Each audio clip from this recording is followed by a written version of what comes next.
believe it's Jimmy. I've received your wiper motor today. I'm just going to have a quick analysis, see what's complained. It's packed up very well, thank you. I will pause the video while I just deal with all the shredders. Just pause for a moment. So the first thing I want to do is just have a look in the wiper motor casing. It actually on the outside looks pretty good. That's an encouraging sign. But we need to just check. The first thing is the worm gear that's inside.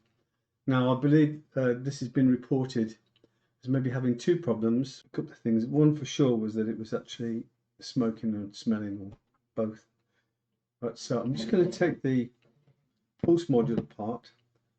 First of all, I'm going to disconnect the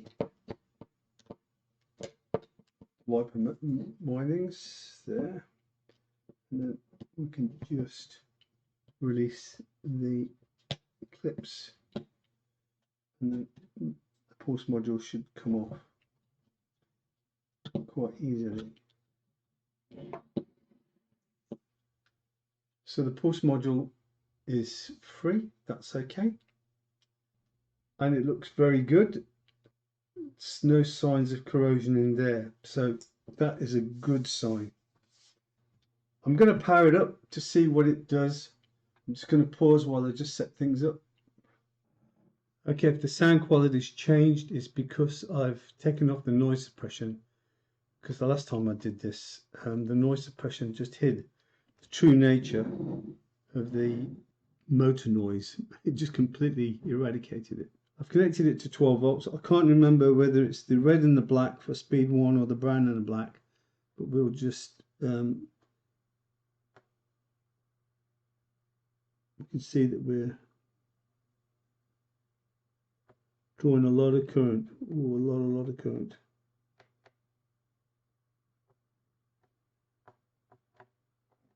In fact, more current than it should. So let's try the other speed setting. No, that's not good. So something is seized there, I would say.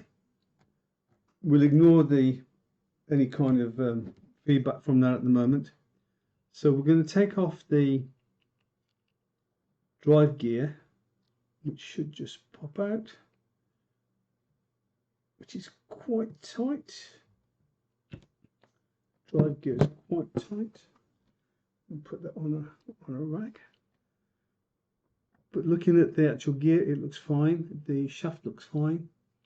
So nothing really wrong with that. Inspecting the actual worm gear in there, that seems fine. So my guess is that something is probably seized inside here. So the next move will be to just pull off the motor cover. I've turned back the sound system as before. So we'll just take off the cover. Got my Torx screwdriver. These screws are loose. I'm not quite sure what that tells me. Somebody may have been here already, or they could have just worked loose. It doesn't really matter. I mean, it is what it is. It's always better as an engineer to get something fresh, really. So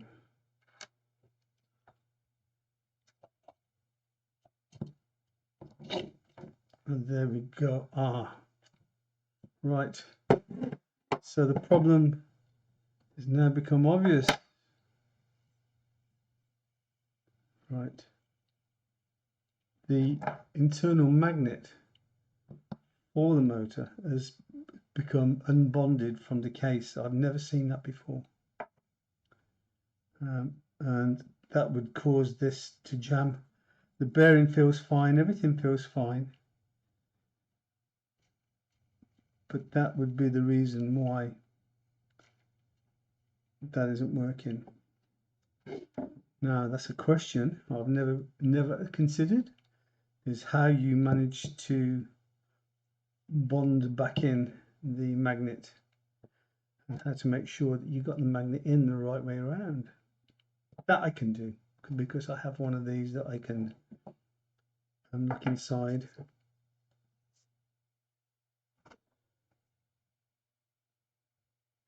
And you can see inside, if I had a little bit of a light, that would help. Just get a light.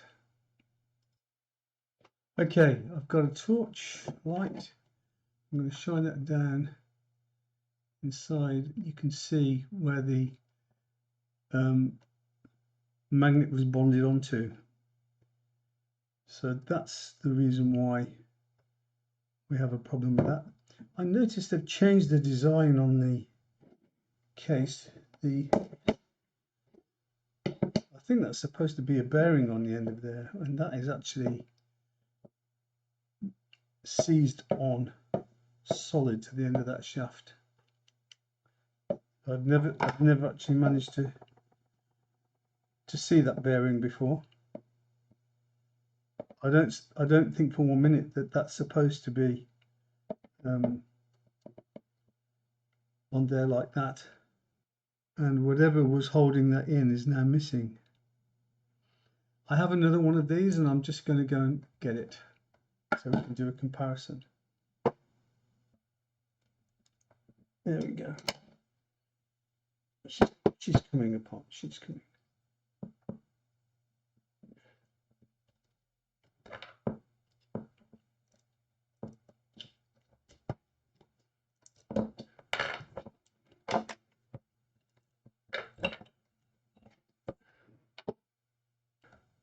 Here's the problem. If you look down that good one, there's a cage that's pressed in, that's holding in the bearing that's seized on the end of this shaft. And that's the problem, because without that clip that goes in there, there's just nothing I can do.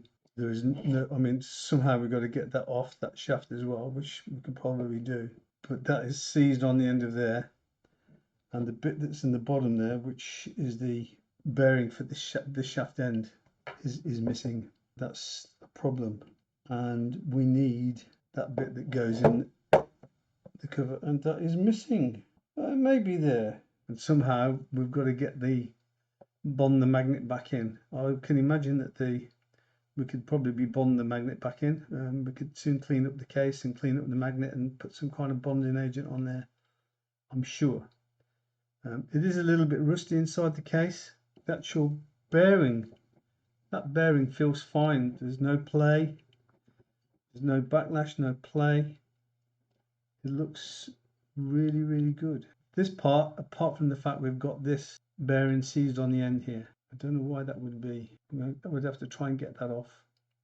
But that's the initial analysis of the motor. Everything's good apart from that one little thing. It takes one little thing.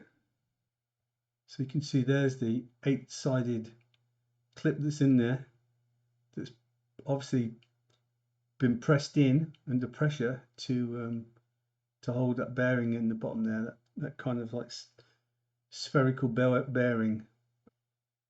And notice that these run without any oil in them at all.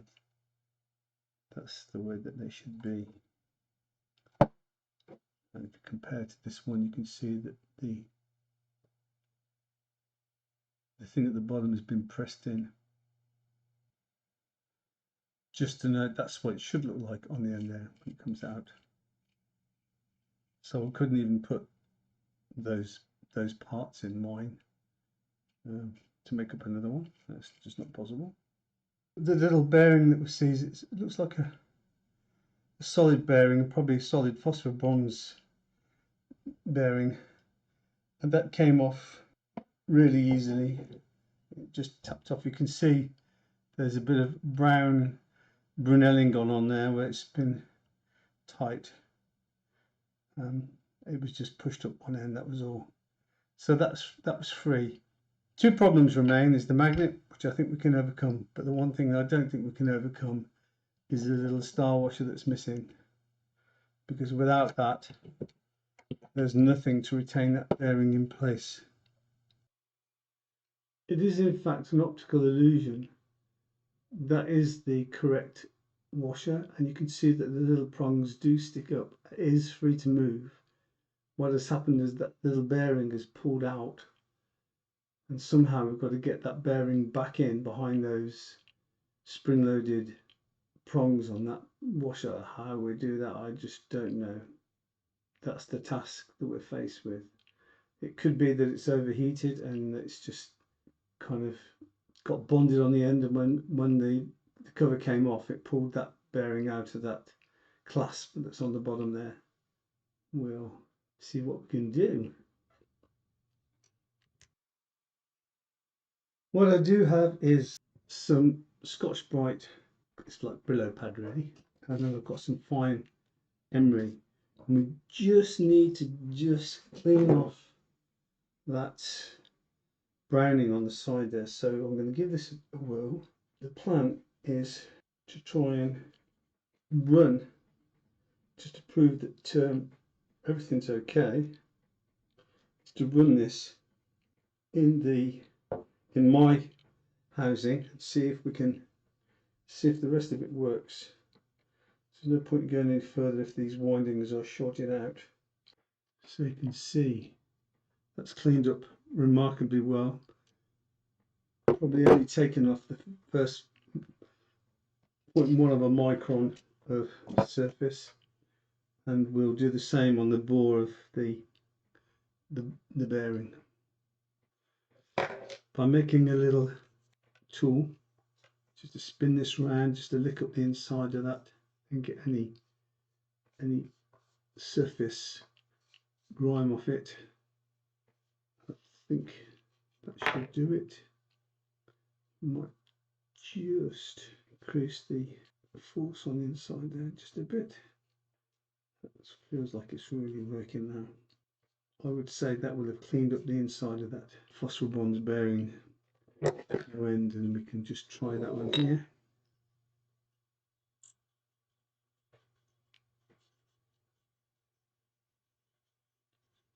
And that is what you call a bearing fit. Spot on. Okay, so that's okay. I've returned the power supply back to my bench, and I'm going to put this rather smelly, it's been well and truly overheated. There is an O-ring inside there. Never seen the O-ring before. Okay, I haven't got an O-ring in mine. Oh, I have. No, I have. So there is an O-ring, and this only fits on in one orientation, and it goes in like that.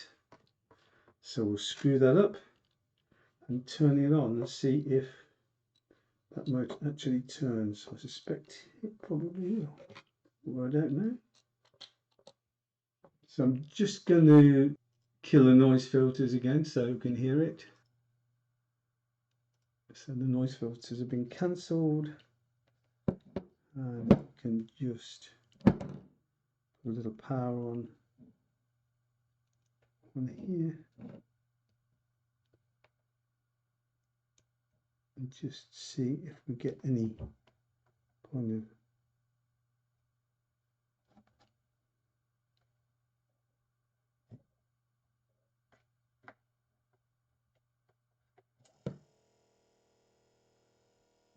so you can see that that's actually working.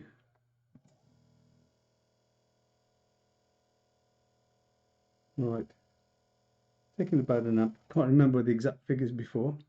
So we'll put the worm gear back in. This is the original worm gear, which looks mint, I have to say. Looks mint.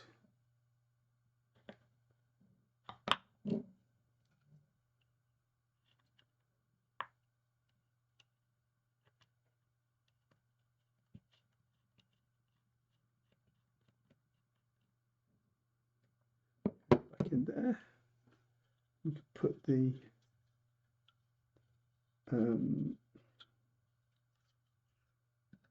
pulse module back on. There we go, pulse module is on. There we go, let's just try that.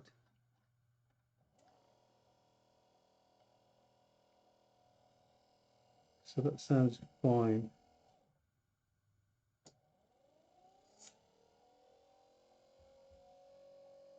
So brown is the high speed.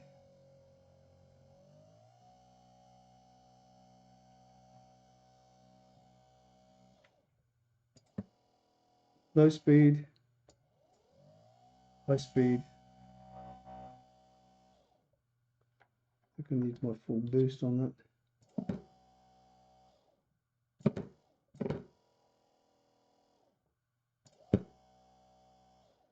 So everything works. So we're just faced with these two problems: how to get that bearing back in and how to bond this magnet back into the cover. That will probably be another day.